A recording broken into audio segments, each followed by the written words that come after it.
tape number 1, interview with Irvin Garrish.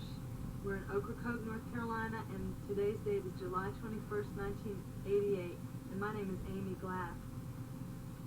Why don't you start out by telling me just what you were telling me a few minutes ago, when you were born, how you got here. I was born April the 20th, 1916 in Raleigh, North Carolina.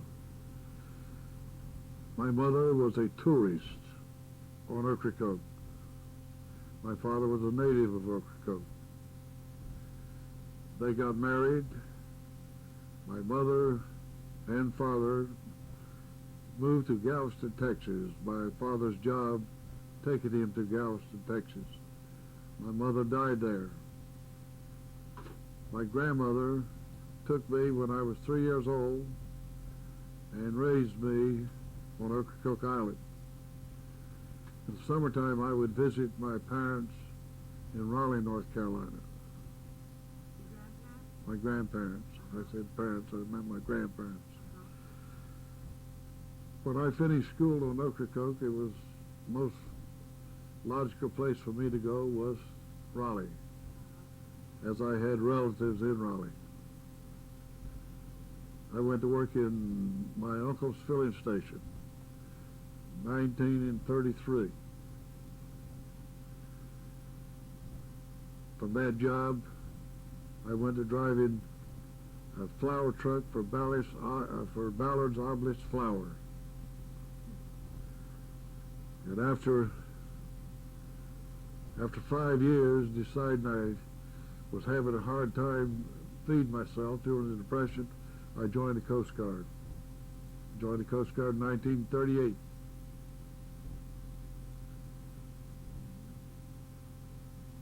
April the 4th, 1938. December the 7th, 1938, I married L.C. Garrish. I stayed in the Coast Guard 3 years. At the end of my enlistment, I went to work on a ferry running from Little Creek, Virginia, over to Cape Charles, Virginia. From there... How did you get from the Coast Guard into the ferry service? At the end of my service, 3 years. They only served enlisted for 3 years. Right. After 3 years, you're on your own. So, but what I'm asking is, what made you go to work for the ferries? I mean, well, in the Coast Guard, I was on a ship instead of one of these stations. So this is the way I went from one ship to another. I see. The same type of work. But you weren't stationed, when you were in the Coast Guard, you weren't down in this area, were you? No, I was up in Norfolk, Virginia, and Eastern Shore, Virginia. Anyway, after 3 months on the ferry, this was a seasonal. I got a job on Pennsylvania Railroad. It was a seasonal road, taking vegetables and stuff to the northern markets. After 3 months, I was laid off there. I went to Pennsylvania, the Pennsylvania Railroad. We lived in Pennsylvania a year and a half or 2 years. Our oldest daughter was born in Pennsylvania. Then I transferred to Seaboard Railroad out of Raleigh. And I worked there almost the duration of the war. What exactly was the work that you did with I the was railroad? I was a fireman. You're a fireman? Fireman. The hard work. Oh, the foreman. No, fire. Fireman? Fireman. They had steam locomotives then. Yeah. And you had to keep a fire to make the steam.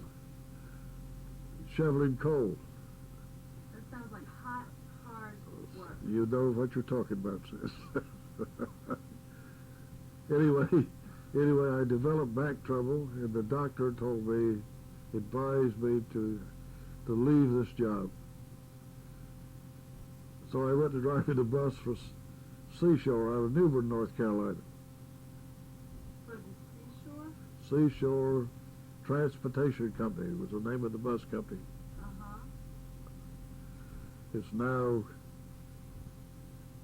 Carolina Coaches. I think they took it over. You want all of my life history? I don't know whether I can tell you an hour or not. I'll try. Well, it's okay. We'll just go over it briefly, and then I'm going to go back and ask you some questions. I left Seashore at the end of the war. I was there during the duration of the war. At the end of the war, I left and came to Ocracoke and opened a small store. I stayed here a year, and I moved back to Raleigh and was driving a city bus in Raleigh, North Carolina, 2 years. I left there and went to watchmaker school in Greensboro, North Carolina. Watchmaker school? Watchmaker school.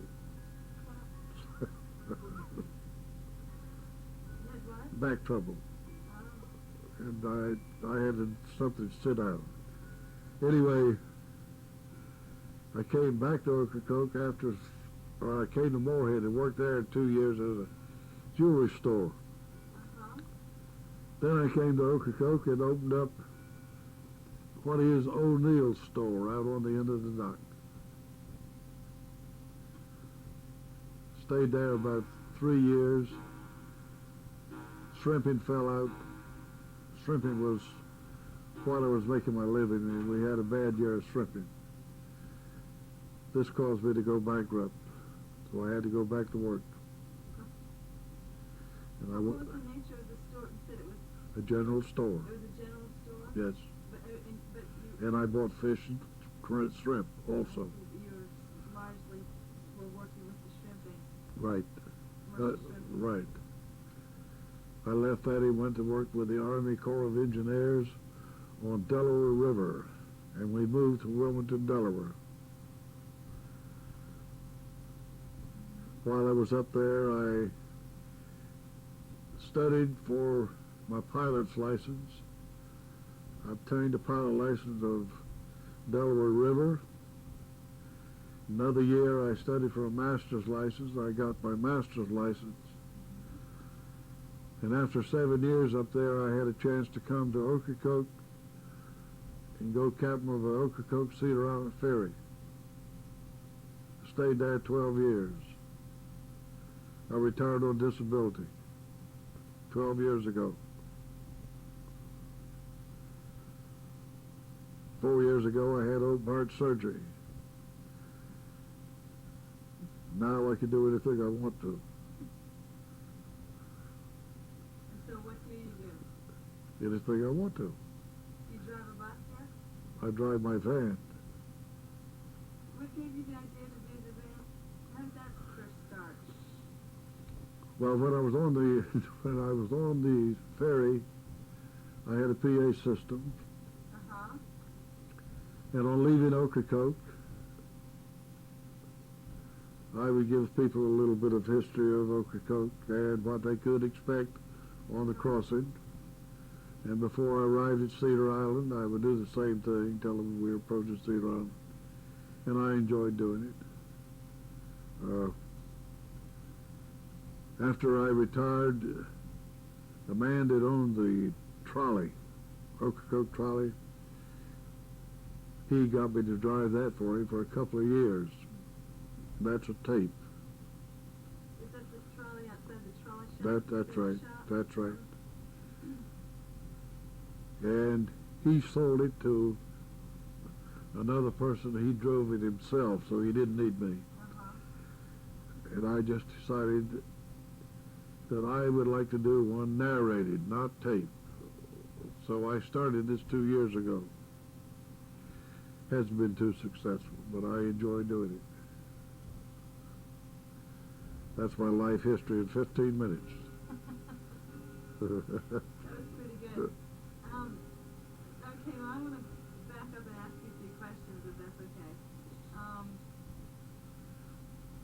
You said that your mother was a tourist. She came down with her parents from Raleigh. Correct. And I was wondering if you knew if there were ever any stories in your family about how it was that your mother and father met here on the island. He was a resident. Right. She was a tourist. Right. How did that work?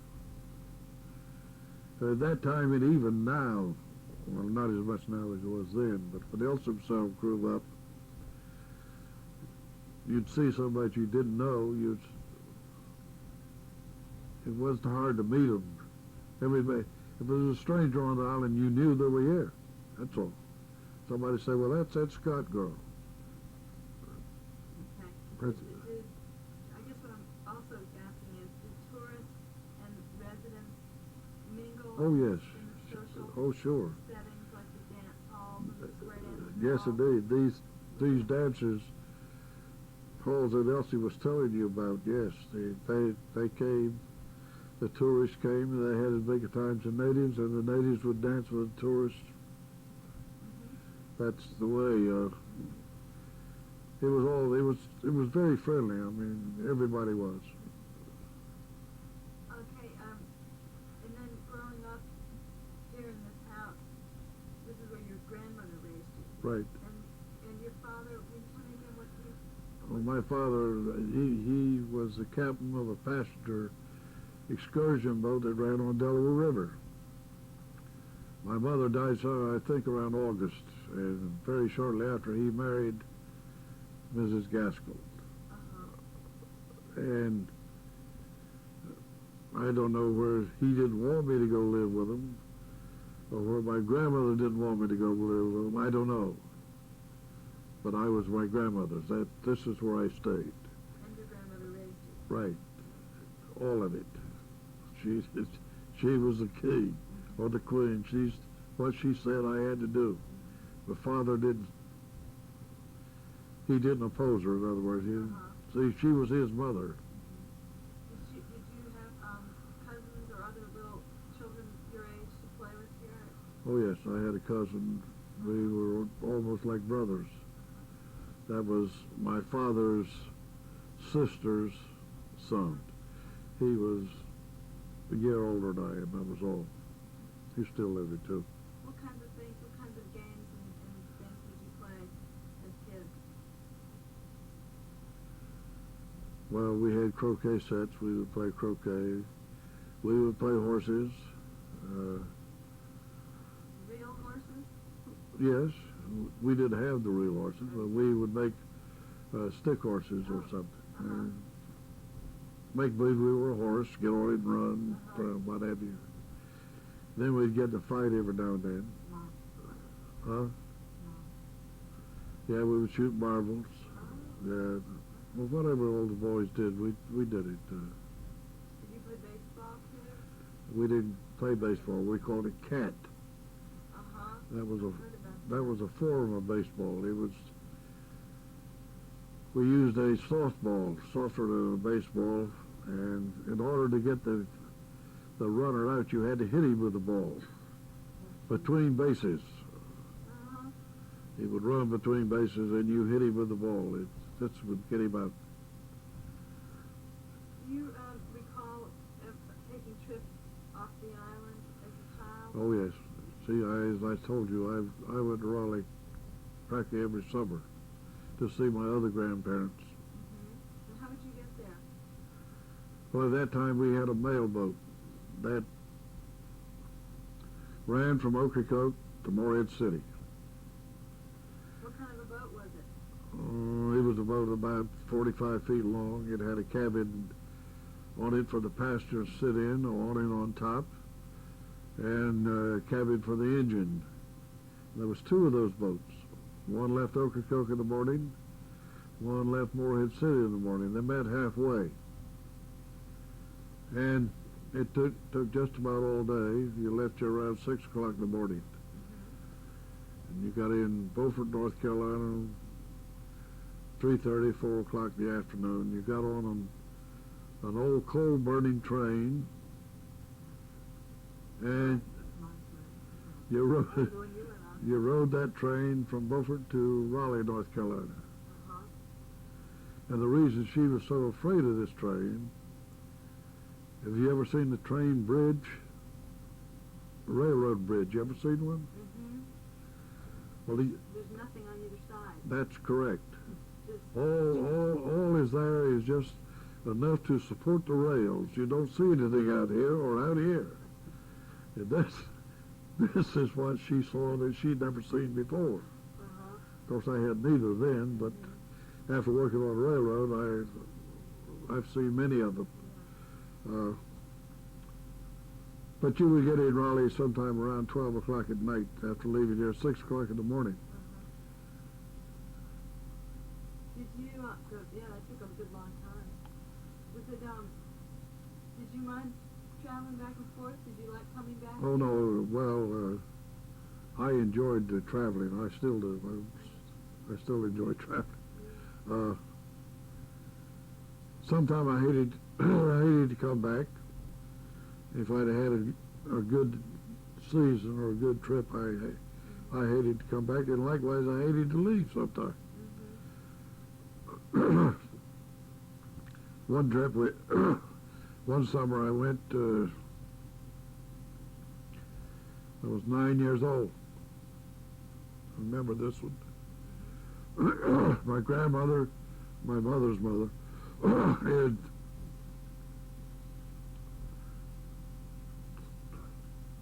4 of her sisters. 4 of my mother, she had 7. She was 7 of them, 6 sisters. 4 of them, my grandmother and myself, we drove an old Model T Ford from Raleigh to Atlanta, Georgia. This was in 1925. You could do the same thing now in about 8 hours. It took us 3 days. What were the roads like then? Red clay, practically all of it. There was no highway, no paved roads. And we hit a terrible rainstorm one day, and of course that clay was slippery. It was sliding everywhere. It wasn't too good a trip. But Do you remember, did you take food with you? no, we had relatives that lived on the way.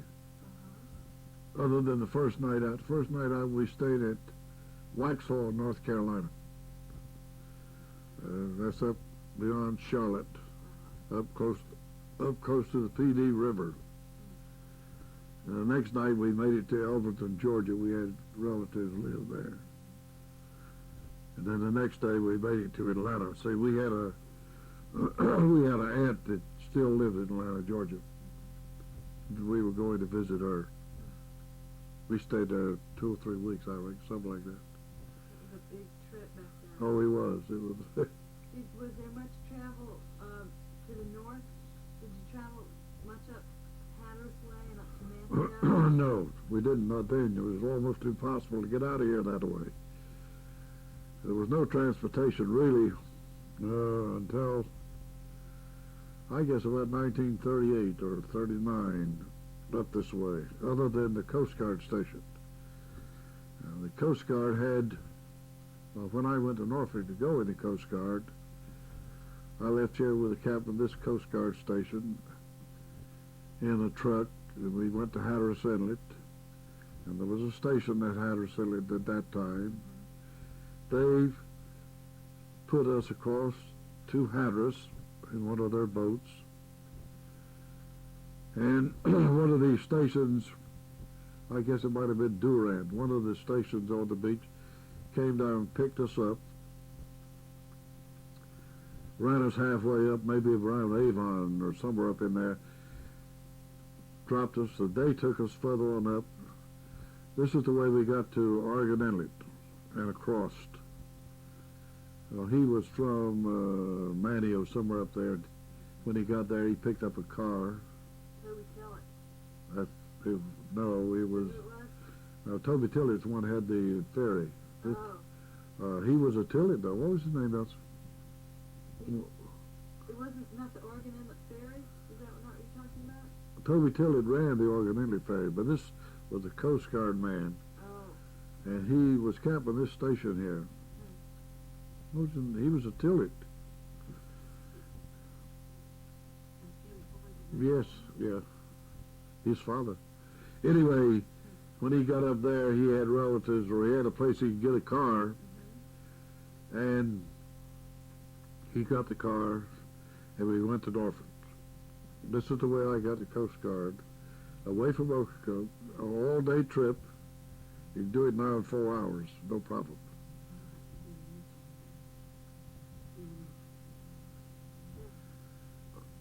Well, you've heard the story of Billy Mitchell that proved that you could take airplanes and sink battleships. Well, Billy Mitchell came to Hatteras. He hired some of the local people at Hatteras to level the beach so airplanes could land on it.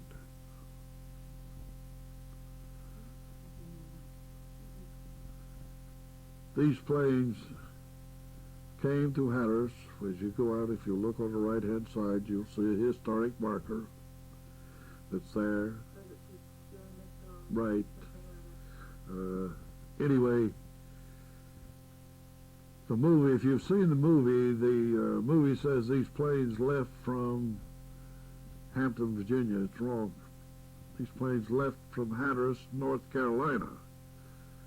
The reason I know, I went up there on a picnic with a bunch of people from Ocracoke to see these airplanes.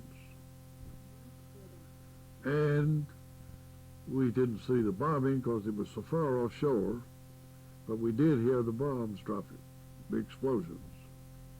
What year would that have been? I can't tell you for sure, I'm not sure, but it is on that plaque. When you go out, you can see the dates on it, because I was telling these people that I took the Hatteras the other day about it, and they were a little bit of doubtful, I think. So I stopped and told him, I said, go over there and read it. And but what the date is, I'm not sure, really. But There's an airstrip right there on the beach. right. I don't know how many planes he had there. I don't remember this, but these were these two-wing biplanes like the old planes they had in the 20s, and a bunch of pilots. And they left from that strip and went offshore and bombed these two battleships. Two of these, and some of the parts of them, came ashore on both beaches, Ocracoke and Hatteras. Do you recall shipwrecks or after storms, say, where things would wash up on the beach and people would go down and take or gather together and kind of look at what was there? Well, I've heard of things like people using the lumber for houses. This is part of my tour. I'll give you now. Uh-huh. This is after I leave the village, and I go out on the beach. Uh-huh. And I describe a britches buoy that the Coast Guard had on the way. And after describing the britches buoy, I say, according to David Stick's book, The Graveyard of the Atlantic, between the periods of 1898 and 1918, 108 shipwrecks have been recorded on the North Carolina coast. Some of these happened on Ocracoke, some happened before this period, some during this period, and some after this period. Now, the shipwreck that I remember most vividly happened August 23rd, 1925. It was the Victorious. It was a full-mast sailing schooner. It happened at the head of this road. That is right there by the airport. You know where I'm talking about? Yeah, I just wrote this thing. Okay. That's where the ramp goes over to the ocean. Yeah. It was to the head of this road. This was a full-masted schooner by the name of the Victorious. She was loaded with lumber. The vessel was a total loss. The crew members were rescued. The lumber was salvaged. Now, this wreck being so close to the village, most of the inhabitants of the island witnessed the rescue operations of the Coast Guard rescuing the crew members. The lumber was salvaged, or was put in piles on the beach. The ship's stores and supplies was put in stores on the beach, and a venue, or an auction sale, as the natives call it, was held. Now, the natives would drop whatever they were doing. They would pack a picnic lunch, go to a venue, prepared to stay all day or until the venue was over. All right, on the beach at the side of the wreck? Right. That's one of them. I got 4 or 5 more if you want to hear them. Uh-huh.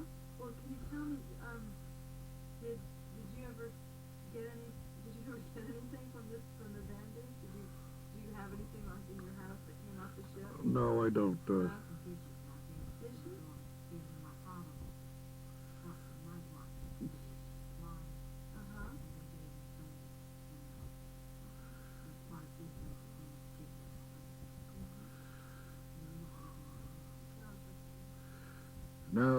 Now this house is supposed to be built. I tell them, I point this house out on my tour. And I tell them the heavy timbers of this house is built from these shipwrecks steamer, the Pioneer. And then I tell them about the Pioneer. The Pioneer was a, I've got a frog. You want to stop and get some No, it'll come out. The Pioneer was a vessel that loaded with a general cargo. It hit the beach, began to break up, spilling her cargo all over the beach, causing the natives, old and young alike, to go beach combing. To some, this was very profitable. They found lumber for constructed homes. They found furniture to put into homes, clothing to clothe themselves, and food to feed themselves. The story of one young boy that was beachcombing. He found 2 shoes. He hurried home, very proud of the fact he now had shoes of his own. All the shoes he'd had prior to this time were hand-me-downs from his brother. But upon arriving home, it was pointed out by his parents, both of these shoes fitted the left foot. Now this was the general state of confusion amongst the natives and their clothing apparel, as most of the clothing that was found would not fit. They were constantly swapping one to the other until they came over with a piece of clothing that would fit or with some other useful item. That's interesting. Now this shipwreck was not a bonanza, it was a disaster. This was a steam packet home. She was a new vessel on her 3rd trip from New York to Charleston, South Carolina. A steam packet is a vessel that is propelled by steam and wind. This vessel left New York with 130 people aboard. She got ashore before she cleared New York Harbor. After 3 hours, she was refloated. Upon inspection, it was decided she had no apparent damage. So she proceeded on her journey. By the time she arrived off the North Carolina coast, water was ankle deep in the hold. This was no great concern to the captain, as the pumps would take care of about this amount of water. But this was the year 1837, the year of a great hurricane known as the Great Racer Storm. This storm beat and banged this vessel so badly she began to leak very severely.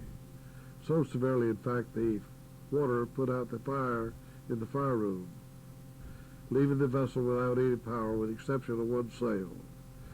The captain changed his course to the westward with the intention of beaching the vessel as soon as possible. He hit the beach about 10:30 at night, approximately 7 miles from the village of Ocracoke.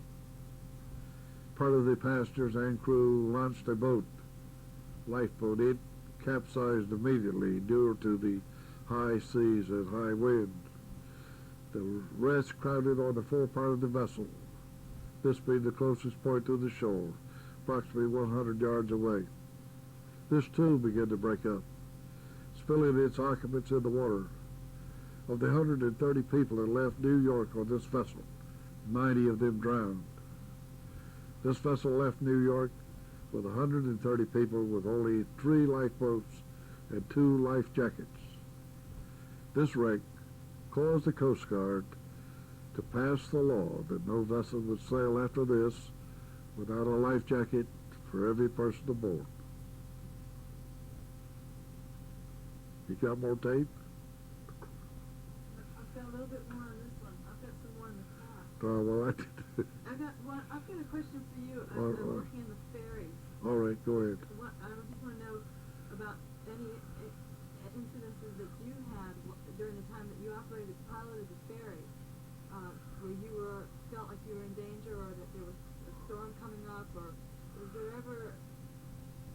was it always a safe passage for you? Well, after the 12 years, I only canceled 6 times. Now, I had a very unusual experience. One day, the engineer came up, he says, "Captain, we've got a snake on this vessel." I said, "You got to be kidding. I don't like snakes. No, none of them. Green ones, glass ones, any of them." He said, "No, I'm not. Come here." So he took me down and showed me this old model Ford pickup truck. It had, in the radiator part, it had 2 holes in, like portholes these old models used to have. I don't even remember what I'm talking about or not. Anyway, he says, "Look at the front of that truck." After a bit, he shoved himself out about that long with a black snake, black snake. I said, "Chief, we got to get that snake." He said, "No, Captain, you got to get him." He was just as scared as I was. So I said, "What owns that vehicle?" Man, he was standing right beside us. He said, "I do." He said, "I'll open the hood." So the chief went down and got me a piece of iron pipe, and he came up. The man